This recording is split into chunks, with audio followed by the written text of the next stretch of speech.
नमो भगवते वासुदेवाय। ओम ब्रह्म बृहस्पति नमः। प्रिय भक्तजनों, आज बृहस्पतिवार के दिन आप बृहस्पति देव की बड़ी ही दुर्लभ कथा सुनेंगे। इस कथा को सुनने से भक्तों की मनोकामनाएं भगवान बृहस्पति देव की कृपा से पूर्ण हो जाती हैं। तो आइए बड़े ही श्रद्धा और प्रसन्नचित मन से इस कथा को सुनते हैं। प्राचीन समय की बात है। एक बड़ा प्रतापी तथा दानी राजा था। वह प्रत्येक गुरुवार को व्रत रखता और पूजा करता था। यह उसकी रानी को अच्छा न लगता। न वह व्रत करती और न ही किसी को एक पैसा दान में देती। राजा को भी ऐसा करने से मना किया करती थी। एक समय की बात है कि राजा शिकार खेलने वन को चले गए। घर पर रानी और दासी थी। उस समय गुरु बृहस्पति साधु का रूप धारण कर राजा के दरवाजे पर भिक्षा मांगने आए। साधु ने रानी से भिक्षा मांगी तो वह कहने लगी, ये साधु महाराज, मैं इस दान और पुण्य से तंग आ गई हूँ। आप कोई ऐसा उपाय बताएं जिससे यह सारा धन नष्ट हो जाए और मैं आराम से रह सकूं। साधु रूपी बृहस्पति देव ने कहा, हे देवी, तुम बड़ी विचित्र हो। संतान और धन से तो कोई भी दुखी नहीं होता। अगर तुम्हारे पास इतना धन है तो उसे शुभ कार्यों में लगाओ जिससे तुम्हारे दोनों लोग सुधरें। परंतु साधु की इन बातों से रानी खुश नहीं हुई। उसने कहा, मुझे ऐसे धन की आवश्यकता नहीं जिसे मैं दान दूं तथा जिसको संभालने में ही मेरा सारा समय नष्ट हो जाए। साधु ने कहा, यदि तुम्हारी ऐसी इच्छा है तो जैसा मैं बताता हूँ तुम वैसा ही करना। बृहस्पतिवार के दिन तुम घर को गोबर से लीपना, अपने केशों को पीली मिट्टी से धोना, केशों को धोते समय स्नान करना, राजा से बोलना कि हजामत बनवाए, भोजन में मांस मदिरा खाना, कपड़ा धोबी के यहाँ धुलने डालना। इस प्रकार 7 बृहस्पतिवार करने से तुम्हारा समस्त धन नष्ट हो जाएगा। इतना कहकर साधु बने बृहस्पति देव अंतर्धान हो गए। साधु के कहे अनुसार करते हुए रानी को केवल 3 बृहस्पतिवार ही बीते थे कि उसकी समस्त धन संपत्ति नष्ट हो गई। भोजन के लिए परिवार तरसने लगा। एक दिन राजा रानी से बोला, हे रानी, तुम यहीं रहो, मैं दूसरे देश को जाता हूँ क्योंकि यहाँ पर मुझे सभी जानते हैं, इसलिए मैं यहाँ पर कोई छोटा कार्य नहीं कर सकता। ऐसा कहकर राजा परदेश चला गया। वहाँ वह जंगल से लकड़ी काट कर लाता और शहर में बेचता। इस तरह वह अपना जीवन व्यतीत करने लगा। इधर राजा के बिना रानी और दासी दुखी रहने लगी। एक समय जब रानी और दासियों को 7 दिन बिना भोजन के रहना पड़ा तो रानी ने अपनी दासी से कहा, हे दासी, पास ही के नगर में मेरी बहन रहती है, वह बड़ी धनवान है, तू उसके पास जा और कुछ ले आ ताकि थोड़ा गुजर बसर हो सके। दासी रानी की बहन के पास गई। उस दिन बृहस्पतिवार का दिन था। रानी की बहन उस समय बृहस्पति देव की कथा सुन रही थी। दासी ने रानी की बहन को अपनी रानी का संदेश दिया, लेकिन रानी की बहन ने कोई उत्तर नहीं दिया। जब दासी को रानी की बहन से कोई उत्तर नहीं मिला तो वह बहुत दुखी हुई। उसे क्रोध भी आया। दासी ने वापस आकर रानी को सारी बात बता दी। सुनकर रानी ने अपने भाग्य को कोसा। उधर रानी की बहन ने सोचा कि मेरी बहन की दासी आई थी परंतु मैं उससे नहीं मिल सकी, इससे वह बहुत दुखी हुई होगी। कथा सुनकर और पूजन समाप्त कर वह अपनी बहन के घर गई और कहने लगी, ये बहन, मैं बृहस्पतिवार का व्रत कर रही थी। तुम्हारी दासी गई परंतु जब तक कथा होती है तब तक न उठते हैं और न बोलते हैं, इसलिए मैं नहीं बोली। कहो दासी क्यों गई थी? रानी बोली, बहन, हमारे घर अनाज नहीं था। ऐसा कहते कहते रानी की आंखें भर आई। उसने दासियों समेत भूखा रहने की बात भी अपनी बहन को बता दी। रानी की बहन बोली, बहन देखो, बृहस्पति देव भगवान सबकी मनोकामना पूर्ण करते हैं। देखो, शायद तुम्हारे घर में अनाज रखा हो। यह सुनकर दासी घर के अंदर गई तो वहाँ उसे एक घड़ा अनाज का भरा हुआ मिल गया। उसे बड़ी हैरानी हुई क्योंकि उसने एक एक बर्तन देख लिया था। उसने बाहर आकर रानी को बताया। दासी रानी से कहने लगी, हे रानी, जब हमको भोजन नहीं मिलता तो हम व्रत ही तो रखते हैं, इसलिए क्यों न इनसे व्रत और कथा की विधि पूछ ली जाए, हम भी व्रत किया करेंगे। दासी के कहने पर रानी ने अपनी बहन से बृहस्पतिवार व्रत के बारे में पूछा। उसकी बहन ने बताया, बृहस्पतिवार के व्रत में चने की दाल मुनक्का से विष्णु भगवान का केले की जड़ में पूजन करें तथा दीपक जलाएं, पीला भोजन करें तथा कथा सुने। इससे गुरु भगवान प्रसन्न होते हैं, मनोकामनाएं पूर्ण करते हैं। व्रत और पूजन की विधि बताकर रानी की बहन अपने घर लौट आई। रानी और दासी दोनों ने निश्चय किया कि बृहस्पति देव भगवान का पूजन जरूर करेंगे। 7 रोज बाद जब बृहस्पतिवार आया तो उन्होंने व्रत रखा। गुड़साल में जाकर चना और गुड़ बीन लाई तथा उसकी दाल से केले की जड़ तथा विष्णु भगवान का पूजन किया। अब पीला भोजन कहाँ से आए? दोनों बड़ी दुखी हुई, परंतु उन्होंने व्रत किया था इसलिए बृहस्पति देव भगवान प्रसन्न थे। एक साधारण व्यक्ति के रूप में वे 2 थालों में सुंदर पीला भोजन लेकर आए और दासी को देकर बोले, हे दासी, यह भोजन तुम्हारे लिए और तुम्हारी रानी के लिए है, इसे तुम दोनों ग्रहण करना। दासी भोजन पाकर बहुत प्रसन्न हुई। उसने रानी को सारी बात बताई। उसके बाद वे प्रत्येक बृहस्पतिवार को गुरु भगवान का व्रत और पूजन करने लगी। बृहस्पति भगवान की कृपा से उनके पास धन हो गया, परंतु रानी फिर पहले की तरह आलस्य करने लगी। तब दासी बोली, देखो रानी, तुम पहले भी इस तरह आलस्य करती थी, तुम्हें धन के रखने में कष्ट होता था, इस कारण सभी धन नष्ट हो गया। अब गुरु भगवान की कृपा से धन मिला है तो फिर तुम्हें आलस्य होता है। बड़ी मुसीबतों के बाद हमने यह धन पाया है, इसलिए हमें दान पुण्य करना चाहिए। अब तुम भूखे मनुष्यों को भोजन कराओ, प्याऊ लगवाओ, ब्राह्मणों को दान दो, कुआं, तालाब, बावड़ी आदि का निर्माण कराओ, मंदिर पाठशाला बनवाकर ज्ञान दान दो, कुंवारी कन्याओं का विवाह करवाओ, अर्थात धन को शुभ कार्यों में खर्च करो, जिससे तुम्हारे कुल का यश बढ़े तथा स्वर्ग प्राप्त हो, पितर प्रसन्न हो। दासी की बात मानकर रानी शुभ कर्म करने लगी। उसका यश फैलने लगा। एक दिन रानी और दासी आपस में विचार करने लगी कि न जाने राजा किस दशा में होंगे, कहाँ होंगे, उनकी कोई खोज खबर ही नहीं मिलती। उन्होंने श्रद्धा पूर्वक गुरु बृहस्पति भगवान से प्रार्थना की कि राजा जहाँ भी हों शीघ्र वापस आ जाएं। उधर राजा प्रदेश में बहुत दुखी रहने लगा। वह प्रतिदिन जंगल से लकड़ी बीनकर लाता और उसे शहर में बेचकर अपने दुखी जीवन को बड़ी कठिनता से व्यतीत करता। एक दिन दुखी हो अपनी पुरानी बातों को याद करके वह रोने लगा और उदास हो गया। उसी समय राजा के पास बृहस्पति देव साधु के वेश में आकर बोले, हे लकड़हारे, तुम इस सुनसान जंगल में किस चिंता में बैठे हो, मुझे बतलाओ। यह सुन राजा के नेत्रों में जल भर आया। साधु की वंदना कर राजा ने अपनी संपूर्ण कहानी सुना दी। महात्मा दयालु होते हैं। वे राजा से बोले, हे राजा, तुम्हारी पत्नी ने बृहस्पति देव के प्रति अपराध किया था, जिसके कारण तुम्हारी यह दशा हुई। अब तुम चिंता मत करो, भगवान तुम्हें पहले से अधिक धन देंगे। देखो, तुम्हारी पत्नी ने बृहस्पतिवार का व्रत प्रारंभ कर दिया है। अब तुम भी बृहस्पतिवार का व्रत करके चने की दाल गुड़ जल के लोटे में डालकर केले का पूजन करो, फिर कथा कहो या सुनो। भगवान तुम्हारी सब मनोकामनाओं को पूर्ण करेंगे। साधु की बात सुनकर राजा बोला, हे प्रभु, लकड़ी बेचकर तो इतना पैसा भी नहीं बचता जिससे भोजन के उपरांत कुछ बचा सकूं। मैंने रात्रि में अपनी रानी को व्याकुल देखा है। मेरे पास कोई साधन नहीं है जिससे उसका समाचार जान सकूं। फिर मैं कौन सी कहानी कहूं, यह भी मुझको मालूम नहीं है। साधु ने कहा, हे राजा, मन में बृहस्पति भगवान के पूजन व्रत का निश्चय करो, वे स्वयं तुम्हारे लिए कोई राह बना देंगे। बृहस्पतिवार के दिन तुम रोजाना की तरह लकड़ियां लेकर शहर में जाना। तुम्हें रोज से 2 गुना धन मिलेगा, जिससे तुम भली भांति भोजन कर लोगे तथा बृहस्पति देव की पूजा का सामान भी आ जाएगा। जो तुमने बृहस्पतिवार की कहानी के बारे में पूछा है वह इस प्रकार है। प्राचीन काल में एक बहुत ही निर्धन ब्राह्मण था। उसके कोई संतान नहीं थी। वह नित्य प्रति पूजा पाठ करता था। उसकी पत्नी न स्नान करती और न किसी देवता का पूजन करती थी।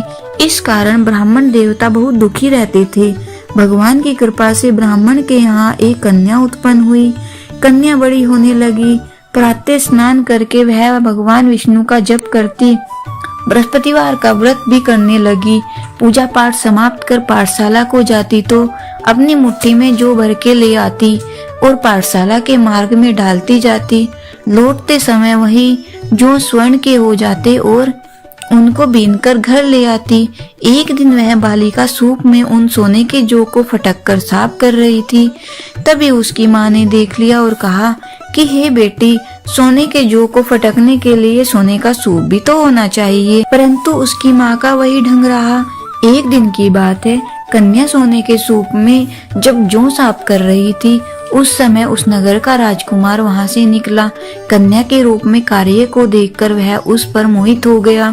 राजमहल आकर वह भोजन तथा जल त्याग कर उदास होकर लेट गया। राजा को जब राजकुमार द्वारा अंजल त्यागने का समाचार ज्ञात हुआ तो अपने मंत्रियों के साथ वह अपने पुत्र के पास गया और कारण पूछा। राजकुमार ने राजा को उस लड़की के घर का पता भी बता दिया। मंत्री उस लड़की के घर गया। मंत्री ने ब्राह्मण के समक्ष राजा की ओर से निवेदन किया। कुछ ही दिन बाद ब्राह्मण की कन्या का विवाह राजकुमार के साथ संपन्न हो गया। कन्या के घर से जाते ही ब्राह्मण के घर में पहले की भांति गरीबी का निवास हो गया। एक दिन दुखी होकर ब्राह्मण अपनी पुत्री से मिलने गए।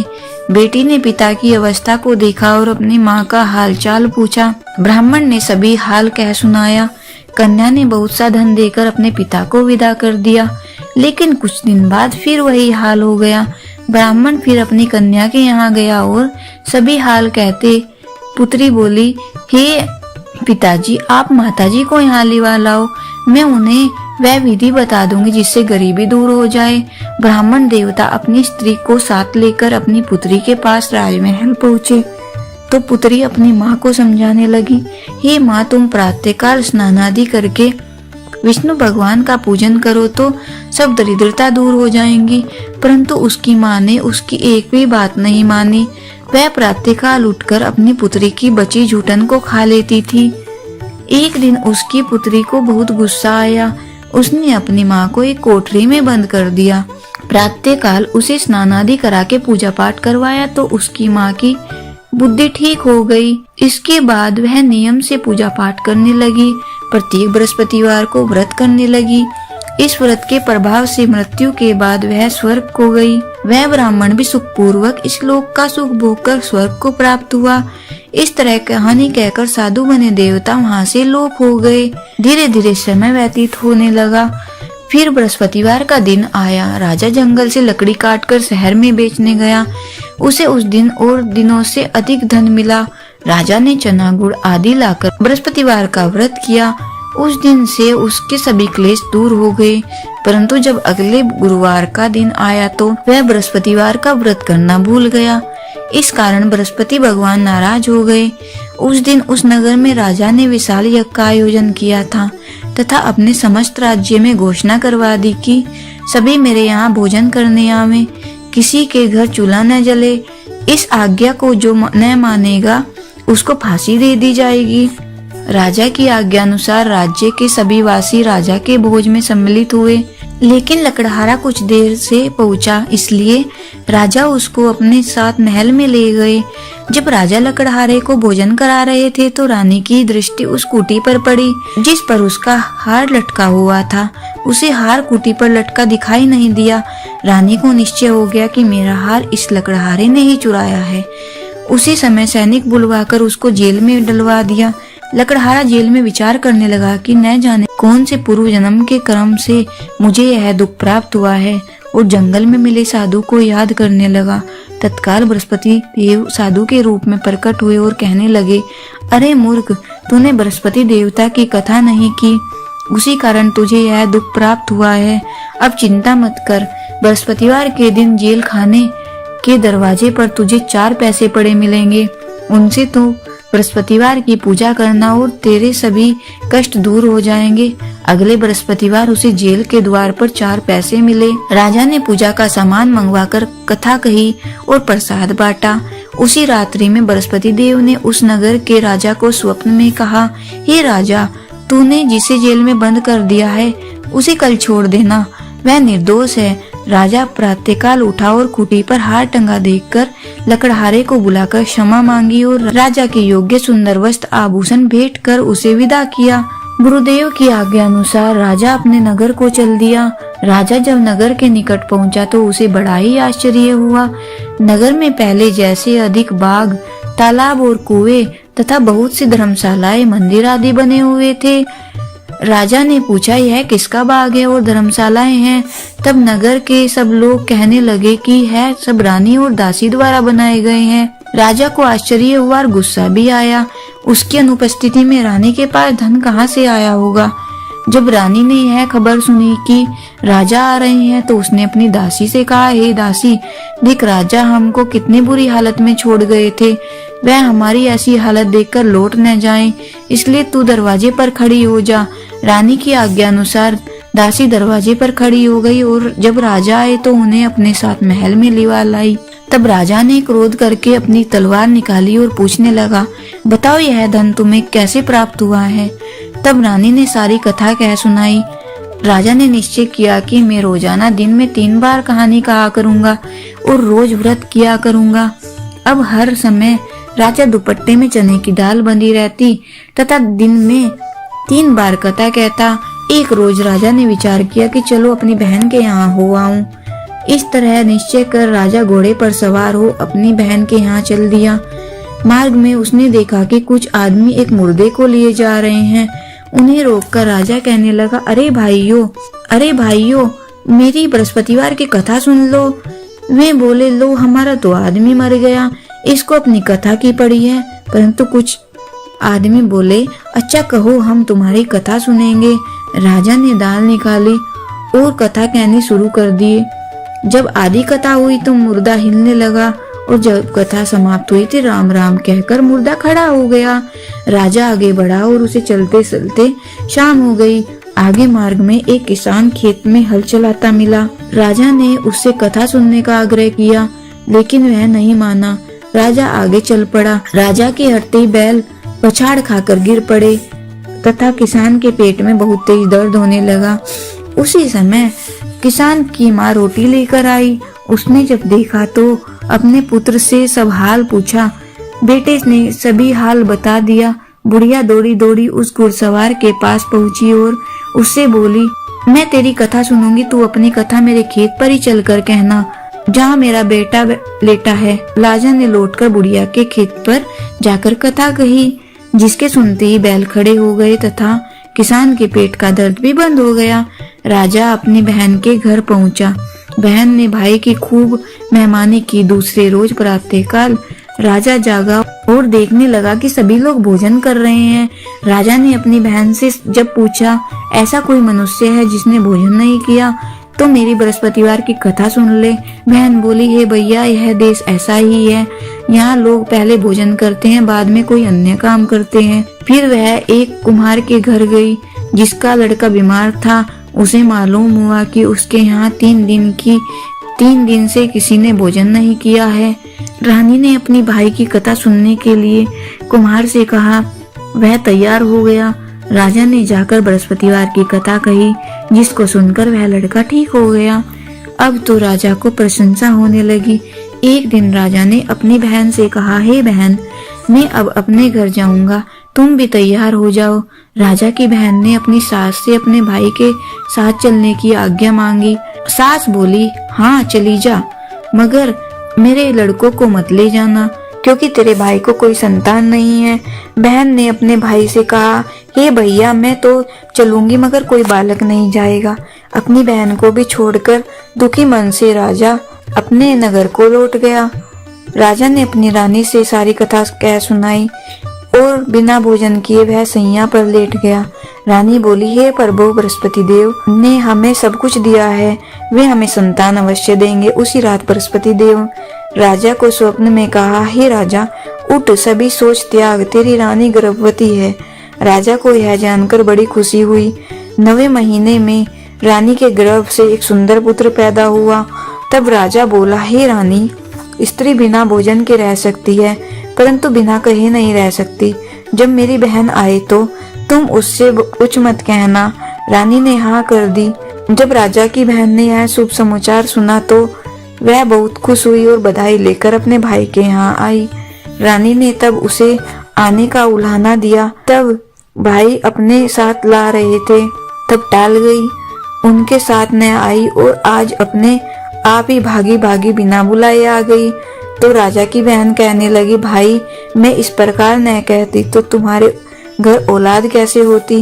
बृहस्पति देव सभी मनोकामनाएं पूर्ण करते हैं। जो सद्भावना पूर्वक बृहस्पति देव भगवान की व्रत करता है, वह कथा पढ़ता है तथा सुनता है और दूसरों को सुनाता है, बृहस्पति देव उसकी सभी मनोकामनाएं पूर्ण करते हैं, उनकी सदैव रक्षा करते हैं। जो संसार में सद्भावना से गुरुवार का पूजन एवं व्रत सच्चे हृदय से करता है, उनकी सभी मनोकामनाएं वैसे ही पूर्ण होती हैं जैसी सच्ची भावना से रानी और राजा ने बृहस्पति देव की कथा का गुणगान किया तो उनकी सभी इच्छाएं बृहस्पति देव जी ने पूर्ण की। अनजाने में भी बृहस्पति देव की उपेक्षा न करें, ऐसा करने से सुख शांति नष्ट हो जाती है। इसलिए सबको कथा सुनने के बाद प्रसाद लेकर जाना चाहिए।